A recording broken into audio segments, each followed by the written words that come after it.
ګرانو کتونکو السلام علیکم. زه محمد سلمان همدرد د حق غږ پښتو چینل خبري لنډیز کې ستاسو کوربه اوس تاسو پام را اړوم د مهمو خبرونو لنډیز ته.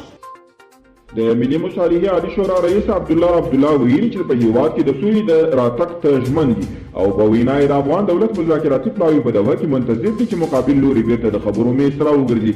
پوهنې وزارت ویلي چې په تیرو 12 لسیزو کې د جګړې له امله لږ تر لږه زر ښوونځي ویجاړ شوي دي.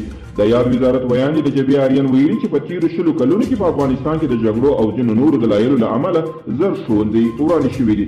د اټومي انرژي د نړیوالې ادارې مشر د ایران د اټومي انرژي له مشر سره ولیدل. د اټومي انرژي نړیوالې ادارې ویلي ول چې تهران ته د رافایل ګروسي د دې سفر هدف په ایران کې د اټومي هلو ځلو د لازمي کره کتنې د عمل په لړ کې له ایران سره یو تفاهم ته رسیدل دي. بلخوا ایران ویلي چې د اټومي انرژي نړیوالې ادارې سره به اړیکې نه پرېږدي. او د سعودي عربستان د دفاع وزارت ویلي چې له دې وروسته سعودي میرمنې هم کولی شي د پوځ په لیکو کې دنده ترسره کړي.